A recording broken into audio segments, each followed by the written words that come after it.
Alors voilà, j'entendais aujourd'hui dans une émission, je crois que c'est toute une histoire, quelqu'un qui donnait un témoignage et qui disait que elle, en fait, elle était instrumentiste et qu'elle avait à la base une formation de pianiste, mais que elle s'est retrouvée à apprendre plusieurs instruments parce qu'elle cherchait lequel était réellement celui qui lui était destiné, qui lui convenait le mieux. Et que ça lui est arrivé surtout parce qu'au fond, elle cherchait quelle était sa place dans ce monde. Et c'est vrai que si j'avais été en face d'elle, je lui aurais dit, mais tout ce que Dieu a amené à la vie et que Dieu a amené à l'existence ont leur place dans ce monde, ont leur raison d'être, ont leur raison d'exister. Et j'aimerais que ce soit clair dans l'esprit de chacun, même si c'est vrai que des fois on ne comprend pas bien le sens de nos vies, parce qu'on vit des choses qui des fois paraissent être des non-sens. Tout ce que nous vivons a un sens profond. Il y a simplement que le Seigneur seul, Dieu seul, Jésus-Christ seul, son Saint-Esprit seul peuvent nous révéler le sens profond de certaines choses. Et j'ai même l'habitude de dire qu'il y a des réalités dont le Seigneur nous, nous, nous, comment vous dire ça, sur lesquelles le Seigneur nous renseigne et nous donne le sens profond, desquelles le Seigneur nous donne le sens profond, mais il y en a d'autres, c'est vrai qu'il y a des vérités que je pense que nous ne saurons qu'une fois que nous serons au ciel. Non pas parce que qu'une fois que nous serons au ciel, non pas parce que Dieu ne veut pas nous les révéler ou cherche à nous les cacher, mais parce que Dieu, dans son grand amour, sa délicatesse et sa tendresse, sa bienveillance envers nous, attend que nous soyons prêts aussi à entendre certaines vérités. Il y a des vérités des fois que nous ne sommes pas encore psychologiquement, entre autres, ou émotionnellement prêts à entendre. Et Dieu qui prend tendrement soin de nous et qui nous aime d'un amour éternel, le seul amour aussi merveilleux et éternel qui soit, comme il est écrit en Jérémie 31, verset 3, et bien Dieu attend que nous soyons tout simplement prêts à entendre certaines réalités. Et je pense qu'il y a des réalités et des informations que nous n'entendrons, que nous ne serons peut-être prêts à comprendre et à entendre qu'une fois que nous serons au ciel aussi.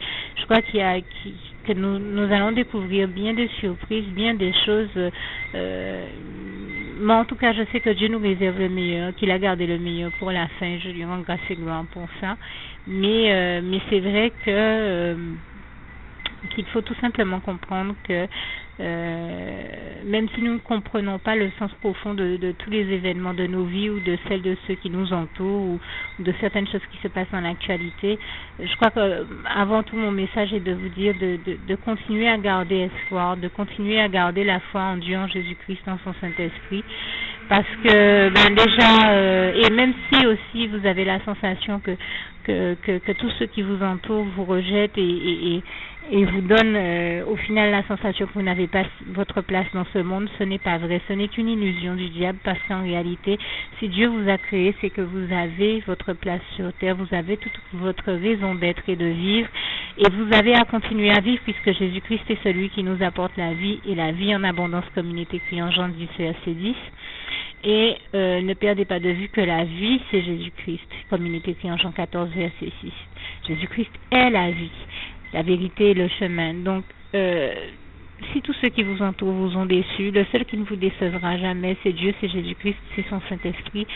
D'où l'intérêt de venir vous mettre en sécurité, vous placer en sécurité à l'abri de ce monde cruel et méchant, dans les bras d'amour du Seigneur Jésus, qui lui vous montrera que votre vie a totalement sa raison d'être et d'exister, et vous montrera le sens de votre existence et donnera du relief, améliorera le sens profond de votre vie, du moment que vous venez vous placer de votre propre chef dans ses bras d'amour et que vous lui demandez tout simplement par la prière que je vais rajouter à la fin de ce document de devenir votre sauveur personnel, le seul maître et roi de votre vie. Vous verrez qu'il le fera et qu'il donnera un sens nouveau à votre vie et qu'il l'améliorera en mieux.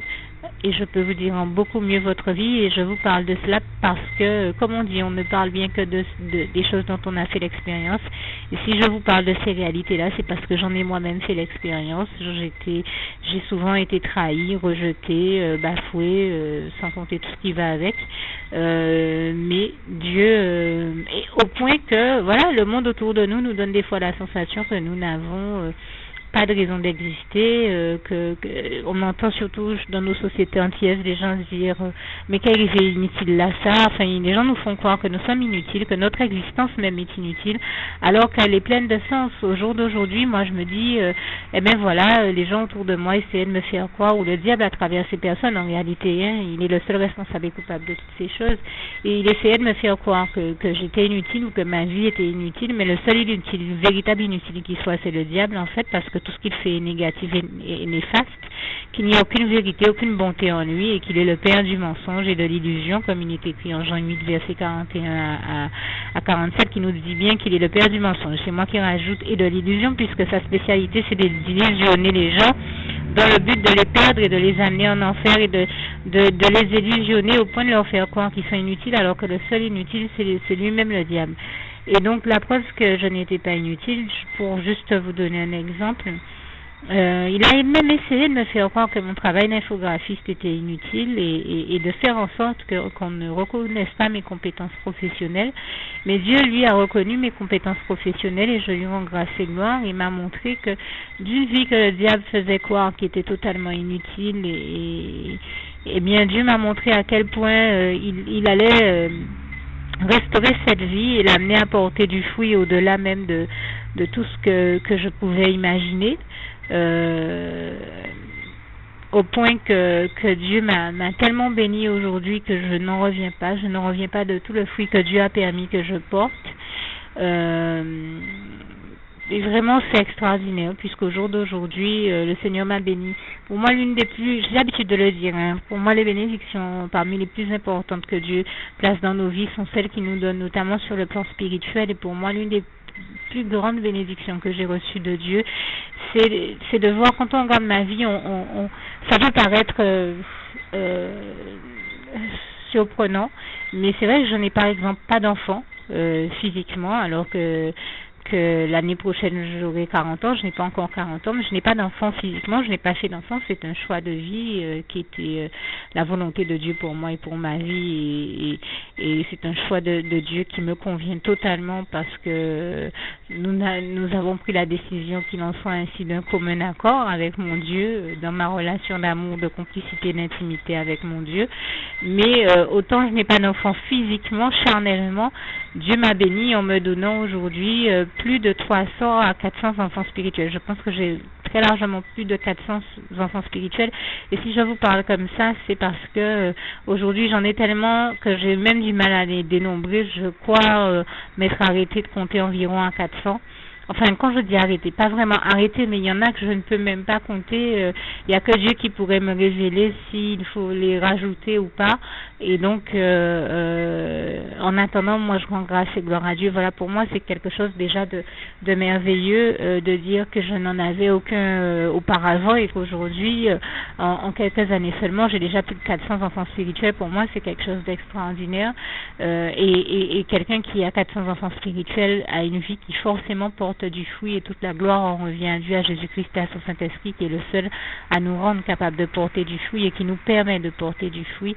Et il n'y a que dans une existence dans laquelle le Christ est présent qu'une vie peut réellement porter du fruit, et du bon fruit, et toute la gloire en revient à Dieu, à Jésus-Christ et à son Saint-Esprit. Je parlais de mes compétences d'infographiste qui n'étaient pas reconnues, et malgré tout Dieu a fait des choses extraordinaires dans ma vie, et au point que il y a quelques années, il a permis qu'avec mes créations numériques, je puisse exposer mes créations numériques à la télévision locale. Et à l'époque, j'avais pris cette décision de les exposer après avoir constaté que j'en étais déjà à avoir créé plus de 7000 fichiers uniquement sur la question de la peinture, et puisque j'étais passionnée d'art et de culture et de peinture, et donc je créais beaucoup d'autres fichiers pour du traitement de texte, la création de documents, de tableurs et de plein d'autres choses, mais je faisais aussi bien sûr de l'infographie, donc des créations graphiques, mais la création numérique c'était quelque chose de totalement différent encore, parce que je faisais un mélange de photos, de peinture, enfin c'était un mélange avec bien sûr une dimension, je créais tout cela dans un cadre numérique. Et en fait, j'en suis arrivée à prendre la décision d'exposer mes créations à la télévision locale le jour où je me suis rendu compte que j'avais déjà produit 7000 fichiers. Je me suis dit, j'en ai quand même fait 7000, il faut c'est que bon, je pense que il est hors de question que je garde tout ça pour moi seule et dans mon tiroir, donc il faut quand même que je partage ça avec les autres, et je crois que le contexte d'une exposition serait le plus adapté. Et c'est comme ça que j'ai pris ma décision, et je rends grâce et gloire à Dieu qui a permis que j'expose, et toute la gloire lui revient. Et je peux le dire, sans lui, s'il n'était pas là, je ne vois pas comment j'aurais pu y parvenir. Et donc Dieu a fait un véritable miracle pour moi. Il a disposé autour de moi toutes les personnes qu'il fallait, que ce soit les techniciens, enfin les personnes qui avaient les bonnes compétences pour mettre en valeur ce travail-là.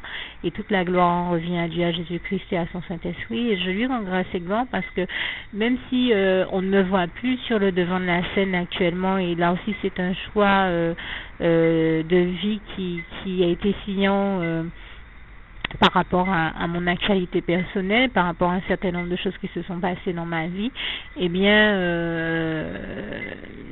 il n'empêche que j'ai continué à avoir ma passion pour la création.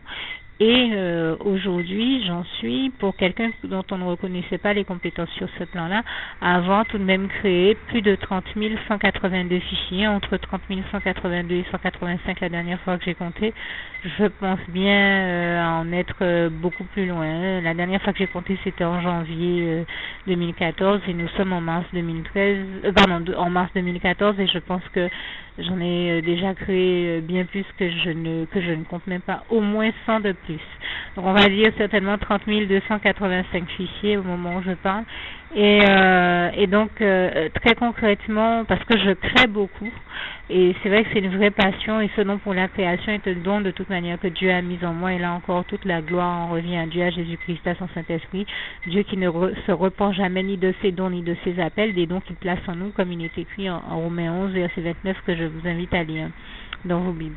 Et donc je rends grâce et gloire à Dieu pour une vie qui soi-disant été inutile. Et bien je pense qu'une vie qui est réellement inutile n'apporte pas ce genre de choses-là, ne serait-ce qu'en matière de propriété intellectuelle, apporter 30 000, plus de 30 000 fichiers, créer plus de 30 000 fichiers, c'est qu'on est tout de même capable d'apporter des choses à cette société, et qu'on a les réelles compétences qu'il faut derrière, parce que quand je crée un fichier, mine de rien, un document, que je fais une création numérique, et bien objectivement, quels que soient les documents que je crée, ça demande d'effectuer un travail de recherche derrière, d'avoir une véritable réflexion en amont, des recherches et bien d'autres choses. Donc, je peux vous dire que ça représente un vrai travail, ça représente également des milliers et des milliers d'heures de travail, et c'est pour ça qu'on dit souvent de moi que je suis une fille qu'on ne voit pas traîner dans les rues, qu'on ne voit nulle part, mais comme disaient mes voisins, ben si c'est pour ça qu'on ne te voit pas, si c'est parce que tu crées d'aussi belles choses, alors continue, persévère, c'est pour la bonne cause. Et je rends grâce et gloire à Dieu qui a mis cette cause à mon cœur, là encore, toute la gloire en revient à Dieu, à Jésus-Christ, à son Saint-Esprit. Donc, comme je vous le disais, et je tenais vraiment à le dire et à le souligner à tous ceux qui ont vécu le même type de réalité que moi, qui se sont vus rejetés par les autres, qui les traitent de personnes inutiles ou autres, eh bien, sachez que au point qu'on en arrive parfois à se demander mais pourquoi je suis sur Terre, et quel est le sens de ma vie, et quel est mon rôle sur Terre, quelle est la mission que Dieu me donne, qu'est-ce que Dieu attend de moi que j'accomplisse, eh bien, sachez que Dieu a les réponses à toutes ces questions, et que si vous êtes en vie, c'est que vous avez raison de vivre, et continuer à vivre, et persévérer à vivre, à aimer la vie, et vous verrez que Jésus va vous faire continuer à l'aimer, et va faire de votre vie une vie enrichie, bénie et épanouie comme il l'a fait pour la mienne, et il est celui qui a donné tout son sens à ma vie. Je lui rends grâce et gloire, et surtout je vous le dis, si vous aviez encore un doute, c'est réellement écrit dans la parole de Dieu en Ecclésiaste, où il est écrit que Dieu a tout créé pour une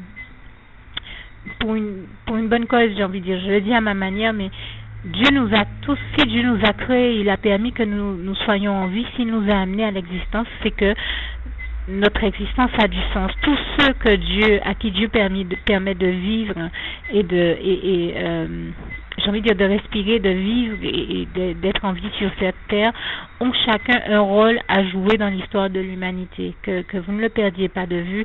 Et ce passage d'Ecclésiaste Ecclésiaste que je citais, je crois que c'est le chapitre 3, je chercherai ce passage pour vous tout à l'heure, et je le rajouterai, je le préciserai, nous démontre bien cette réalité-là. Dieu ne fait rien en vain.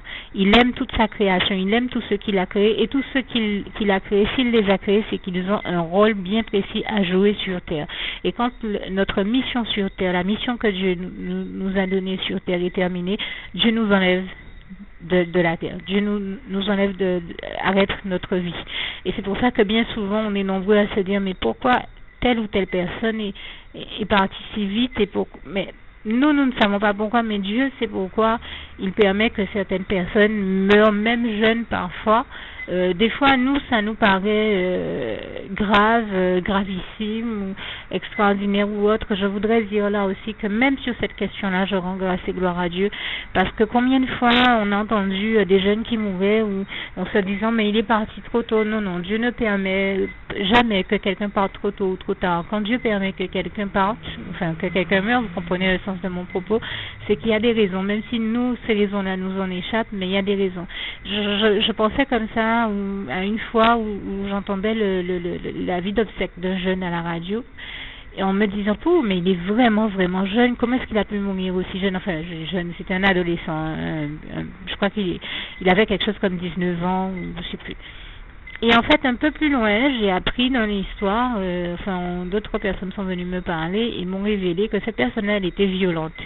Et j'ai compris que Dieu a permis, en fait, on va dire que Dieu a arrêté sa vie parce que s'il avait continué à vivre, il en aurait tué d'autres. Et ça aurait été une plus grande perte pour l'humanité que si lui, il avait continué à vivre et que ça aurait été une plus grande perte pour l'humanité qu'il continue à vivre et qu'il tue plusieurs personnes plutôt que de savoir que lui, il est arrêté, mais au moins, il n'en tue pas d'autres. Et moi, je dis gloire à Dieu. Je vois la gloire de Dieu même dans ça. Vraiment, je dis toute la gloire en revient à Dieu, à Jésus-Christ et à son Saint-Esprit. Je vais vous donner un autre exemple qui peut, là aussi, paraître vraiment surprenant.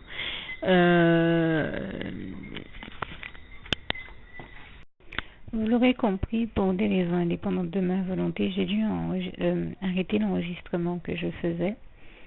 Et je choisis en fait, pour aller à l'essentiel, d'autant que je n'aime pas parler des choses qui sont en rapport avec la mort, je préfère parler de celles qui sont en rapport avec la vie, de ne pas continuer. J'allais vous donner un autre exemple qui, à mes yeux, est un bon exemple, mais qui peut être apprécié diversement par d'autres personnes. Donc, au lieu de donner cet exemple, je préfère aller à l'essentiel et donc rester sur l'idée de l'encouragement que je cherchais à vous donner pour vous dire que oui, votre vie a un sens, oui, tous ceux qui sont en vie sur Terre ont une raison de vivre, ont un rôle à jouer dans l'histoire de l'humanité, ont un rôle à jouer sur Terre. Donc, choisissez la vie plutôt que la mort, choisissez d'aller de l'avant avec Dieu, Jésus-Christ et son Saint-Esprit, et ne perdez jamais de vue que, comme il est écrit en Jérémie 29, verset 11, l'Éternel, notre merveilleux Dieu d'amour, a des projets de paix et de bonheur pour ses enfants, et que tout est possible à celui qui croit en Dieu, en Jésus-Christ et en son Saint-Esprit, comme il est écrit en Marc 9, verset 23, et aussi que tout est possible à Dieu, comme il est écrit en Marc 10, verset 27. Que Dieu vous bénisse tous et vous garde, et n'oubliez surtout pas de faire la prière que je vais rajouter à la fin de ce document. À bientôt. Je termine avec le souhait de mon cœur pour vous, Philippiens 4, verset 7, que la paix de Dieu qui surpasse toute intelligence garde vos cœurs et vos pensées en Jésus-Christ. À bientôt. Voilà, le passage auquel je faisais allusion, je croyais qu'il était en Ecclésiaste et je ne sais pas pourquoi je demeure persuadée de l'avoir lu en Ecclésiaste ou peut-être d'avoir lu un passage équivalent en Ecclésiaste, mais celui que je trouve là pour le moment sur mon logiciel biblique, c'est Proverbe 16, verset 4. L'Éternel a tout fait pour un but, même le méchant pour le jour du malheur. Donc tout ce que Dieu a créé, tous ceux que Dieu a créés ont leur rôle à jouer sur terre et comme je le disais, leur mission à accomplir sur terre et dans la vie. Et mission de la part de Dieu et le rôle à jouer dans toute l'histoire de l'humanité. Et tous les êtres vivants qui existent ont leur rôle à jouer. On n'existe pas par hasard. Dieu les a tous créés pour un but. Même le méchant, comme vient de dire ce passage, c'est vous dire qu'on a tous notre rôle à jouer sur terre et d'ailleurs, je rends grâce et gloire à Dieu, parce que je pense à ce passage qui dit que quand Dieu approuve la voie de quelqu'un, il dispose même ses ennemis en sa faveur. Et c'est un passage de Proverbe également. Mais je peux vous dire que c'est réel. J'ai déjà vu Dieu utiliser même des personnes méchantes parce qu'il souhaitait en bénir d'autres. Et je dis vraiment toute la gloire revient à Dieu. Donc nous avons vraiment... Tous ceux qui existent n'existent pas par hasard. Tout ce que Dieu a créé a sa raison d'être et toute la gloire lui en revient. Donc que nul ne se dise qu'il n'a pas sa place sur terre ou qui n'a pas de raison d'exister. Dieu ne nous a pas créés par hasard. S'il nous a amenés à l'existence, c'est que notre existence était nécessaire et toute la gloire lui revient. Donc que nul ne se laisse aller au découragement, à la dépression, au chagrin par rapport à ce type de questionnement-là, parce que, comme je le disais, si ces questions-là persistent et demeurent dans votre vie, posez-les à Dieu, vous verrez qu'il vous donnera les réponses. Mais Dieu nous a tous créés pour un but et toute la gloire lui en revient. Bien, le passage auquel je viens de faire allusion se trouve toujours en Proverbe 16, mais le verset 7 cette fois-ci. Quand l'Éternel approuve les voies d'un homme, il dispose favorablement à son égard, même ses ennemis. Et donc, je rends grâce et gloire à Dieu parce que c'est quelque chose dont j'ai déjà moi-même fait l'expérience. J'ai déjà vu Dieu disposer des personnes qui étaient cruelles, qui étaient méchantes, au point de m'avoir même déjà menacé de mort et d'avoir déjà, je pense, commis des meurtres et fait des victimes. J'ai déjà vu Dieu les contraindre à me faire du bien et je tenais à rendre grâce et gloire à Dieu pour ça. C'est vous dire la toute puissance de Dieu, comment Dieu amène même le méchant à faire le bien quand Dieu l'a décidé. Ça vous démontre à quel point Dieu est tout puissant et à quel point c'est la volonté de l'Éternel, notre Dieu seul, qui s'accomplit toujours. Sa volonté, ses projets et ses plans et toute la gloire en revient à Dieu, à Jésus-Christ et à son Saint-Esprit. Merci Seigneur pour ta bienveillance et ton grand amour envers nous. Juste une petite précision pour tous ceux qui ne sont pas encore, qui n'ont pas encore choisi la meilleure des options qui soit, qui est celle d'aller se placer, de faire le choix à soi-même, d'aller se placer dans les bras d'amour de Jésus-Christ, pour se mettre à l'abri de ce monde cruel. Eh bien, je partage avec vous la prière par le biais de laquelle on y accède.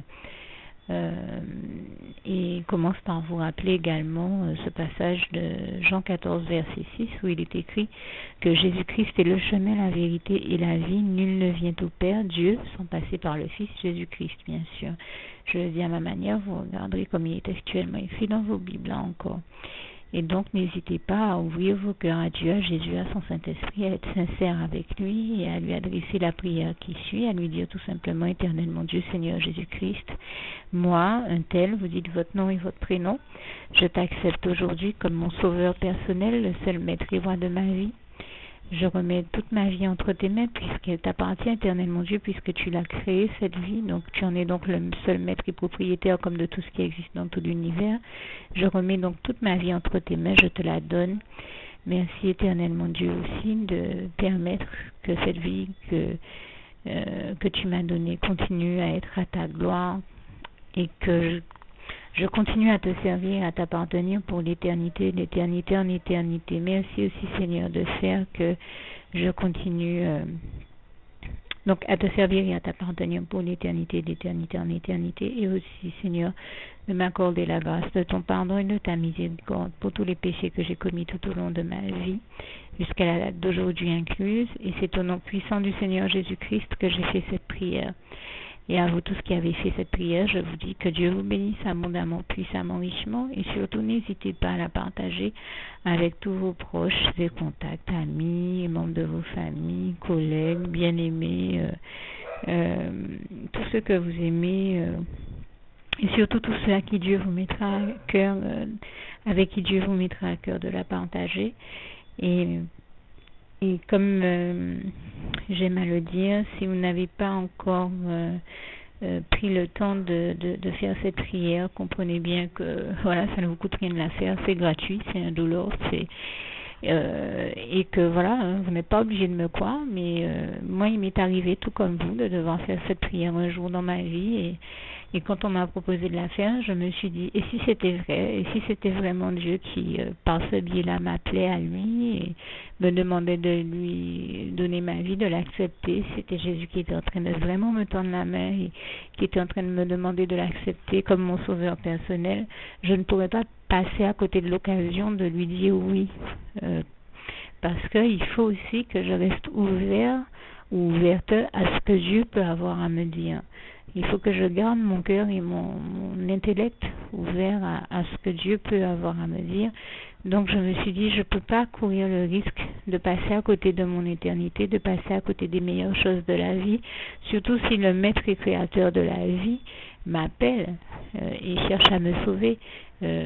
Pour être sauvé, il faut bien que je lui dise oui, que je souhaite qu'il me sauve. Oui, Seigneur Jésus-Christ, je t'accepte comme mon sauveur personnel.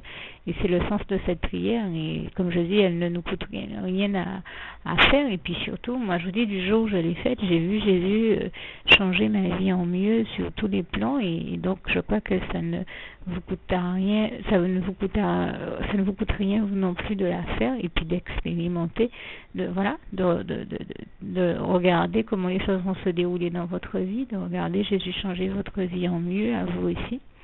Et voilà, d'en faire l'expérience. Et pour en faire l'expérience, il faut commencer par faire cette prière. Donc si vous ne l'avez pas encore dite, réembobinez tout simplement cette vidéo ou ce document si vous préférez, réécoutez-le et dites avec moi la prière que vous m'avez entendu mentionner. Et n'oubliez surtout jamais que tout est possible à celui qui croit en Dieu, en Jésus-Christ et en son Saint-Esprit, comme il est écrit en Marc 9, verset 23, et que tout est possible à Dieu, comme il est écrit en Marc 10, verset 27. Que Dieu vous bénisse donc et à bientôt.